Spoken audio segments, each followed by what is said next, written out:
Hi friends, welcome back to my channel. So dear friends, आज मैं आपके साथ शेयर करूँगी कुछ बेबी फ्रॉक डिज़ाइंस, बहुत ही प्रिटी सी एंड सिंपल सी शर्ट्स के साथ, फ्रिल बाजू के साथ, फ्रंट पट्टी के साथ एंड टाई के साथ बेबी फ्रॉक डिज़ाइंस। सो बहुत ही सिंपल सी, प्रिंटेड एंड सेम भी है कुछ, जैसे कि देंगे साइड फ्रिल, स्लीव बेबी बाउ के साथ एंड हेयर बैंड भी। दैन इसके बाद ये printed butterfly dress design.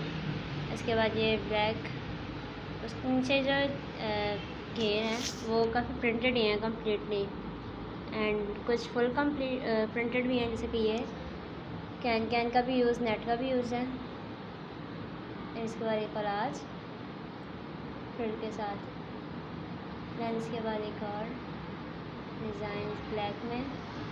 So dear friends, I hope आज की वीडियो आपको ज़रूर पसंद आएगी, तो प्लीज़ वीडियो को लाइक कीजिएगा and thanks for watching. Take care and bye bye. से मिलते हैं नेक्स्ट वीडियो में। Thanks for watching.